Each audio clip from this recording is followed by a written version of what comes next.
ఓం నమః శ్రీ గురుదేవాయ. సద్గురు మహారాజుకు జై. శ్రీ ఆచిరు సిద్ధూరమణయ స్వాముల వారికి జై. శ్రీ ప్రజ్ఞాన విలక్షణ డాక్టర్ శ్రీనివాసులు స్వామి రచించినటువంటి ప్రకృతి పురుషుడు పరమపురుషుల యథార్థ దర్శనం అనేటువంటి ఈ యొక్క చిన్న గ్రంథాన్ని నుంచి ఈరోజు 10వ కందార్థము చెప్పుకుందాము. మనము ప్రతినిత్యము ఒక కందార్థం చెప్పుకుంటున్నాము. ఇప్పుడు 9 అయిపోయినాయి. ఇది 10వ కందార్థం. మీరెట్లు ఆనతిచ్చిన నేనట్లు విందునయ్య మీ పాదదాసుండనై, నే మారక ప్రతి మాటను నామదిలో నిలుపుకొందు బహుభద్రముగాను. శ్రవణ మనన నిధిధ్యాసంభుగాను.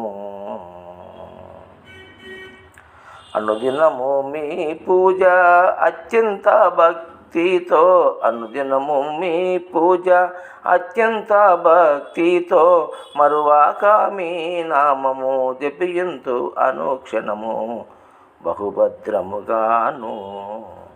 శ్రవణ మనన నిధిధ్యాసంభుగాను. జై సద్గురు మహారాజుకు జై. ఈ పద్యం యొక్క తాత్పర్యము: తండ్రి గురుదేవ, మీ మాటను నేను జవదాటను. మీరు ఏ విధముగా వినమంటే ఆ విధముగా వింటాను. మీ పాదాల దగ్గర దాసుండనై ఏ మాటకు ప్రతి మాటను నా మదిలో నిలుపుకొందును బహుభద్రముగాను. మరియు శ్రవణ మనన నిధిధ్యాసాను పద్ధతిలో నిలుపుకొందును. ప్రతిరోజు గురు పూజను మరొక అనుక్షణము గురునామము జపించుతూ ఉందను స్వామి. ఇది ఈ కందార్థం యొక్క భావము. ఇక వివరణలోకి వస్తే, గురుదేవునికి దగ్గర ఆ శిష్యుడు అత్యంత భక్తి శ్రద్ధలతో, అయ్యా గురుదేవ, నేను ఎన్నో శ్రమలకు వచ్చి నీ దగ్గరకు వచ్చాను. మరి నీ యొక్క దయార్థ హృదయము చేత, నీ కరుణా కటాక్షము చేత నన్ను శిష్యునుగా అంగీకరించావు. అదే నాకు జన్మధన్యమైపోయింది తండ్రి. మరి మీరు బోధన నాకు తెలియజేస్తే నేను అత్యంత భక్తి శ్రద్ధలతో మీ పాద దాసుండనై నీవు ఎలా చెప్తే అలా నడుచుకుంటానయ్యా. మీరు ఎలా వినవంటే అలా వింటానయ్యా. మీ మాట జవదాటనయ్యా నేను.